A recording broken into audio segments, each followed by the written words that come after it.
प्रेम से बोलिए सदगुरु साहिब जी की जय हो। सतनाम साहिब।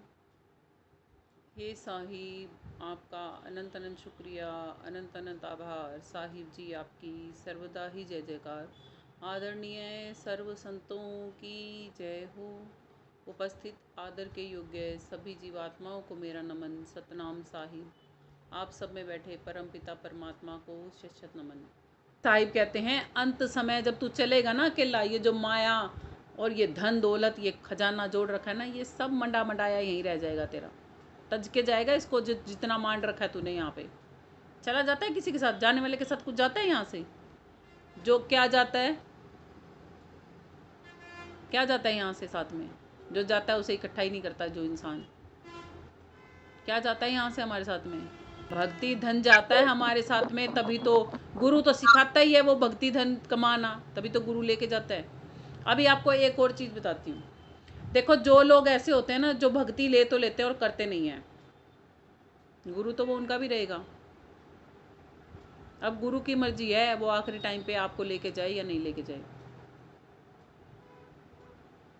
ठीक। जो गुरु से भक्ति ले चुके हैं, गुरु चाहे मुंह सड़ा के रखे, आखिरी टाइम पे आना उसी को पड़ेगा लेने के लिए। उसकी हिम्मत ही नहीं कि बनवाए, क्योंकि ज्ञान तो उसी ने दिया था, आना तो उसी पड़ेगा। समझ गए? अब तुम्हें मिल गया ना, तुम करते रहो, तुम्हारा गुरु तो अपने आप ही आ जाएगा तुम्हें लेने। कहते हैं ना गुरु लेने आता है आखिरी में, तो गुरु तो तुम्हारा अपने आप ही आ जाएगा तुम्हें लेने, चाहे चिड़ा भी पड़ा हो गुरु, फिर भी आना पड़ेगा। समझ गए? चाहे नफरत भी करता हो ना गुरु, फिर भी आना पड़ेगा गुरु को तुम्हें लेने के लिए। क्यों आना पड़ेगा? क्योंकि जो उसने करनी सिखाई थी तुम उस पर पक्के चल रहे हो, तब आएगा वो लेने के लिए। अगर नहीं चलोगे फिर नहीं आने वाला, फिर तो उसकी मर्जी है, फिर आए ना आए। कहेगा मैंने जो काम दिया था वो करा है तने, मैं क्यों आऊँ? अब तो उसके ऊपर भी एक और बैठा है ना अभी तन्ने, जैसे स्कूलों में होता है ना, प्रिंसिपल होती है ना गुरु से, अध्यापक से ऊपर। प्रिंसिपल क्या कहेगी? भाई ये बच्चा 100 का 100 पेपर करके आ रहा है, अच्छी तरीके से इसको सारा पेपर आता है, सब कुछ आता है, फिर तने इसको नंबर क्यों नहीं दिए? बैठ जाएगी ना टीचर के ऊपर कार्रवाई, के नहीं बैठ जाएगी? अब जो बच्चा पढ़ेगा ही नहीं, क्लास में टीचर पढ़ा रही है, जो बच्चा पढ़ेगा नहीं, टीचर की मर्जी है उसको 33 नंबर भी दे या ना दे, पास करे भी या ना करे। और जो बच्चा, टीचर उससे बच्चे से खिंचती है और वो बच्चा फिर भी 100 का 100 काम करके लेके जा रहा है, तो टीचर उसको फेल कर देगी? खिंचती रहो अपनी बला में, नंबर तो वो काटने से रही है, काट भी नहीं सकती, नहीं काट सकती ना। सपोज करो मैं आप लोगों से खिंचती हूँ बहुत ज़्यादा, आपसे चिढ़ती भी हूँ, बहुत बेकार हूँ, सड़ी हुई हूँ एकदम, ठीक है, मगर जो मैं पढ़ा रही हूँ वो आप लोग पढ़ाई पूरी तरीके से पढ़ रहे हो, फिर आपके नंबर काट सकती हूँ मैं। अगर पेपर आप बढ़िया करके आओगे तो आपके मैं नंबर काट सकती हूँ कि नहीं काट सकती? जब संसार में ये बात लागू है ना, तो जो पिंडे सो ब्रह्मंडे, जो पिंड में होता है वही ब्रह्मांड में होता है, ये रूल है साहिब का। आपको संसार के उदाहरण इसीलिए दिए जाते हैं ताकि आपको जल्दी से समझ में आ जाए और याद रह सके। अगर आप गुरु की करनी, जो गुरु ने बताया ना कार्य है भक्ति धन कमाने का, अगर आप उसमें सतत पक्के हो तो कोई माई का लाल नहीं है कि जो आपको अपने पद से हिला देगा। ठीक है, खुद गुरु भी नहीं ला सकता। आगे कहते हैं, कौन है साचा साहिब जान, झूठा है ये सकल जहान, कहाँ मुकाम और कहाँ ठिकाना, क्या बस्ती का नाम, मन नेकी कर ले 2 दिन का मेहमान।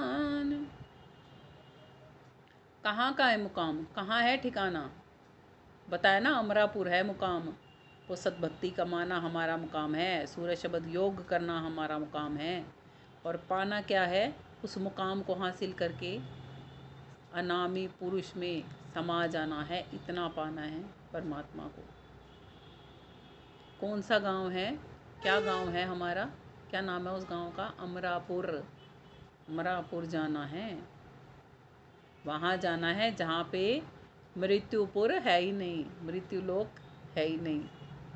जहाँ पे न जन्मना होता ना मरना होता, वहाँ जाना है। और सच्चा साहिब कौन है? देखो कोई गुजर जाता है ना, तो हम क्या बोलते हैं? कोई गुजर जाता है और जब उसकी अर्थी को लेके जाते हैं तो हम क्या बोलते हैं? राम राम सत्य है, सत्य बोलो गत। राम, पहली लाइन लेते हैं, राम नाम सत्य है। राम, राम समझो, नाम है ना राम। अब हम क्या कह रहे हैं? राम का नाम, राम नाम सत्य है। राम का नाम क्या है? सत्य है।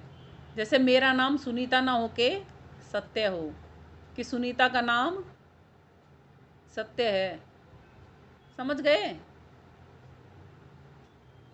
नहीं पता थी ना ये भी बात? इसलिए कहा जाता है जग में 4 राम हैं, 3 राम व्यवहार, चौथा राम निज गुपत है, उसका करो विचार। वो जो विचार करनी है वो सत्य है। वो राम सत्य है जिसका नाम सत्य है। और उसको नहीं जाना तो गति नहीं होती, उसको जान के गत्य है, उसको जान के गतिमति होती है। राम का नाम सत्य है, सत्य जानो गत्य है। गत्य है मतलब गति है। गतिमति कब होगी हमारी अच्छी? कब हमें यहाँ नहीं आना पड़ेगा, कब हमारी आवागमन कटेगी, कब हमारी गति हो जाएगी। गति होना मतलब पता है ना, मोक्ष हो जाना, कभी ना मरना। जब तक सत्य को जानोगे नहीं तब तक आते रहिए और जाते रहिए, यूं ही कर्मों का बोझा कमाते रहिए। सच्चा साहिब कौन है? सत्य ही सच्चा साहिब है। और सारा संसार झूठा क्यों है? क्योंकि ये सारा संसार हमें केवल और केवल मात्र कर्मों में बांधता है।